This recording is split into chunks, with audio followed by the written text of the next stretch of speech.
I'll tell the government right now, tell you right now if you're listening, NSA, CIA, I'm available, okay? If you show me all the real wreckage, I swear to God, I will make fun of that crap to the end of time. I'll make up stories.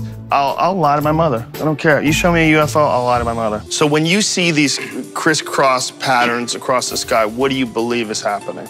See this square in the clouds? What do you believe is happening? See this square in the clouds with the ice crystal leaping up? And they did not let me answer that question. Joe posed the question, and now we've jump cut to another conversation. So in editing, what Joe has left, he's left a question dangling, cut. And now they've brought in my answer, my reply from a different question. How to mold the story in editing. You believe that there's some sort of technology that's controlling the weather? Sure. They want to claim climate change or carbon dioxide, but that doesn't make sense. It just doesn't wash. So there has to be some other delta, some other data, some other change that they're not considering. And in my opinion, it's zombie storms. Seriously. And in my opinion, it's zombie storms. Seriously. Another edit. I would have never said zombie storms in that thing. In fact, in our discussions before I flew to Burbank, the producer kept bringing up zombie storms, and I'm like, WTF, what are you talking about with zombie storms? There is no such thing. And so they're editing to try to get that zombie storms, because if you're going to create this headline for a piece or a segment, you need something. Man versus man, or brother versus brother, or zombie storm, something that is of high interest or is sensational, and that's what they're doing with sound editing. Zombie storms? Seriously, that's all in editing. That's a lie. I never said it in that sequence. And in my opinion, it's global weather engineering, geoengineering. And in my opinion, it's global weather engineering, geoengineering. What else is there out there that they have not been forthright about? And that, I believe, is HAARP. Really? Seriously. And that, I believe, is HAARP. Really? Not. Seriously. There's a hard stop with that voice and to where I begin, and then that makes audio editing very, very simple. And that, I believe, is HAARP. Really? Seriously. And that, I believe, is HAARP. Really? Seriously. As a meteorologist, what have you seen that's led you to believe that there's been some changes in the environment? I first began to get the inkling that there was something up in the 90s. Because, Joe, forecasting weather is not that difficult. We've got Ophelia, which continues to intensify just off the east coast of Florida, and that's the big concern. I was always an alternative media kind of guy. Being in mainstream, I knew how much news was not delivered. They can make some sort of a sky quake with HAARP. Yeah, these things are being reported around the world right now. Imagine a beautiful day. You're staring up at the sky, and then all of a sudden you hear what sounds like the end of the world. A podcast listener sent us this video of what a skyquake actually sounds like. A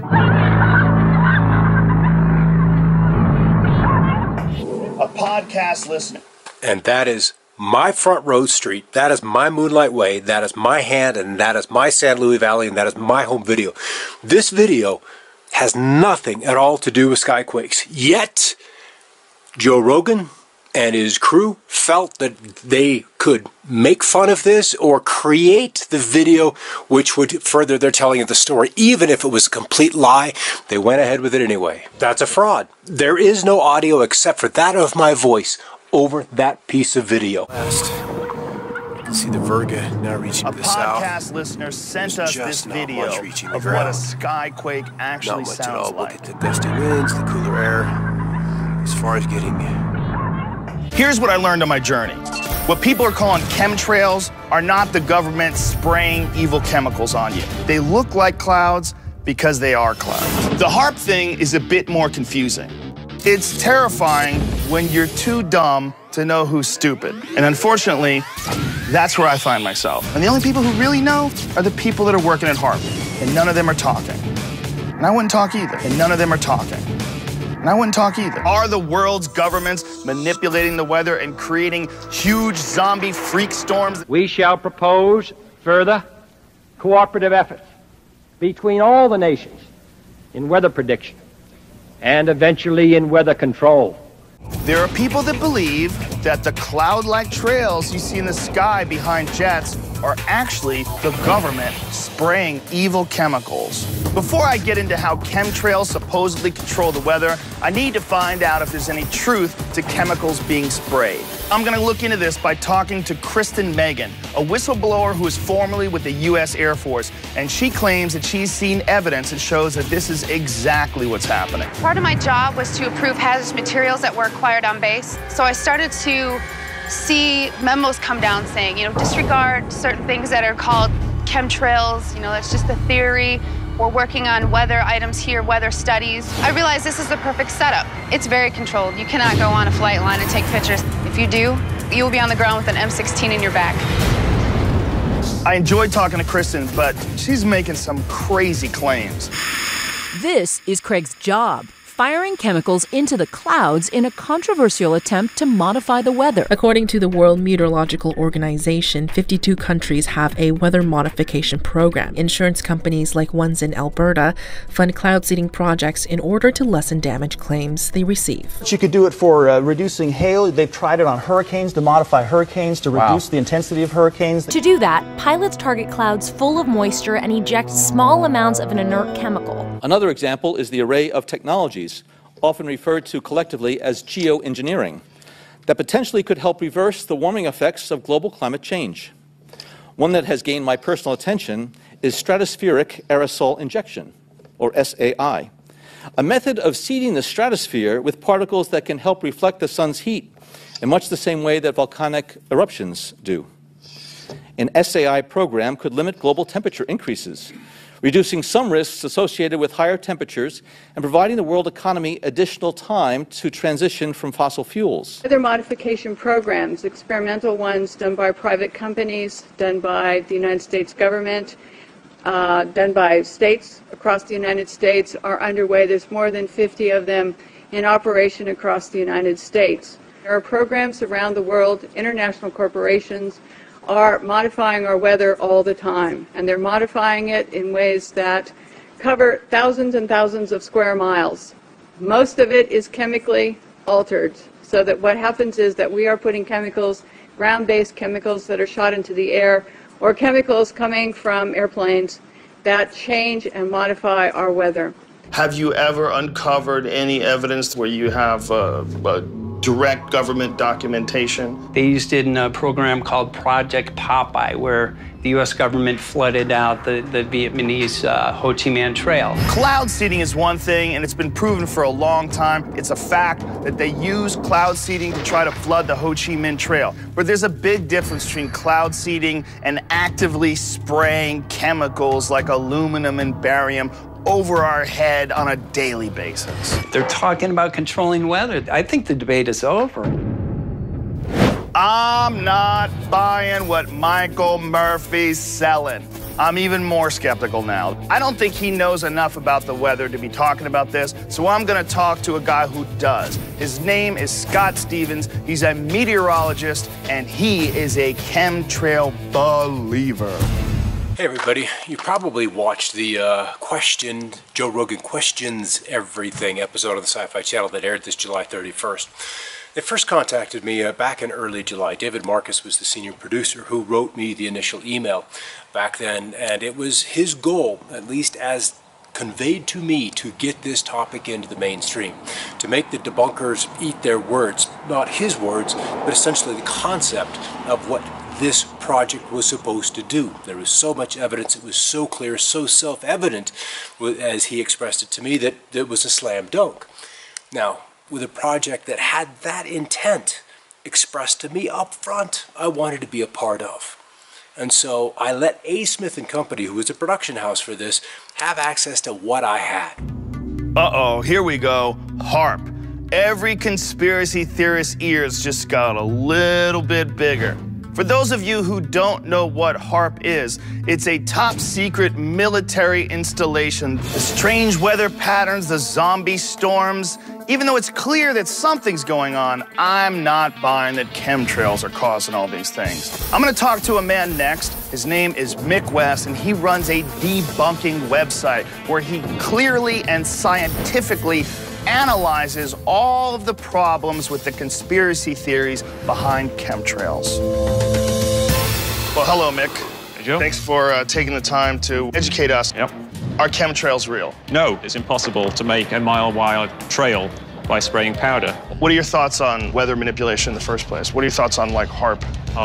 Well, there's really wild speculation about what HAARP could actually do. Like it could, like, create earthquakes and change the weather. But that's just basically wild speculation. Just because there's HAARP patents that say, like, you can cause earthquakes, it doesn't mean anything. The fears of HAARP, you feel, are just based on ignorance. Yeah. Mick West put the last nail in the chemtrail coffin for me. He is an Alaska native, and he's been studying HAARP for over 2 decades and writing books about the subjects. Tell me about HAARP. It's an array? A field of antennas. Right How now, many are in the field? 180. 180. 180, they're about 60 feet tall, and then they have a cross diapole. That's about 45 feet by 45 feet. And these are located not just in Alaska. Now we have them across Canada and Europe, and then the old transmitters in the former Soviet Union, and the Chinese talking about developing their own. Should I be terrified? Absolutely. In fact, one that we've been following for a number of years now, biggest radio frequency transmitter ever developed in the world. Designed initially by the Air Force and Navy.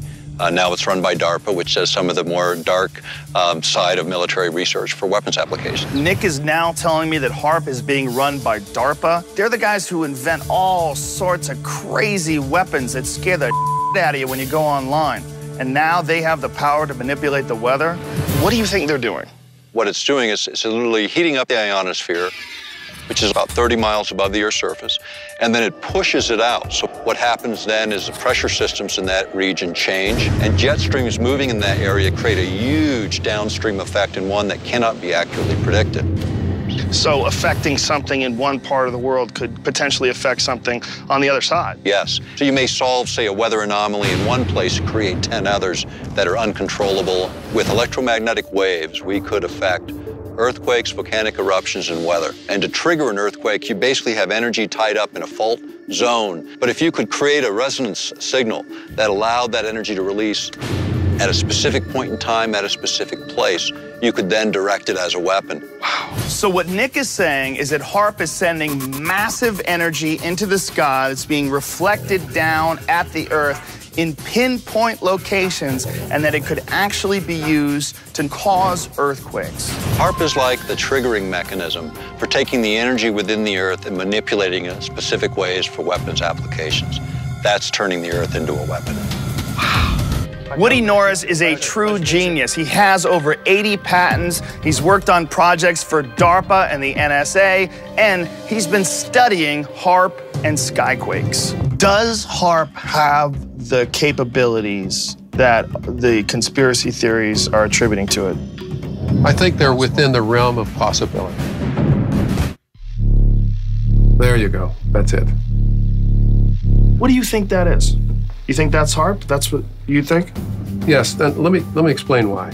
When you see a bolt of lightning, it ionizes the air, and then when it's finished putting out light, the air molecules crash together and you get this super loud sound. That's what that is. Okay, now, if HAARP can manipulate the ionosphere, it can cause sound as a byproduct of what is happening. Just recording it in the air? Just coming out of the sky. What about the potential of using HAARP to create earthquakes? Do you think that that's possible? If you get sufficient intensity, probably. Oh. Wow. So to generate that kind of sound and to have it come from the sky, you know of no other method? No. And the only people who really know are the people that are working at HAARP, and none of them are talking. And I wouldn't talk either, and none of them are talking. And I wouldn't talk either. I invite you to listen carefully to the sounds you are about to hear. The sounds certainly get your attention, and they're making headlines all over the world. Strange sounds are being heard around the world. In Sweden, this sure sounds like a trumpet. In Michigan, another trumpet-like sound. Tonight, investigators are trying to solve a bizarre mystery. Strange noises heard around the world the last few weeks. A loud, strange noise early this morning woke up families in St. Paul. Some people describe them as trumpets. Others called it a long hum. The mysterious sounds were also captured on national TV during a Tampa Bay Rays baseball game. And the bunt is foul. The count is 1-1. Now what could that possibly be? Somebody shut the door. It sounds supernatural. Several scientists and experts I've spoken with are familiar with. They are still, though, investigating. If somebody reputable starts talking about UFOs, you can co-opt the person and say, hey, you want to know UFOs? We'll show you the real deal. But not only can you never talk about it publicly, you have to be a debunker publicly. I'll tell the government right now, tell you right now if you're listening, NSA, CIA, I'm available. I want to know what the hell is going on. It's zombie storms. Seriously.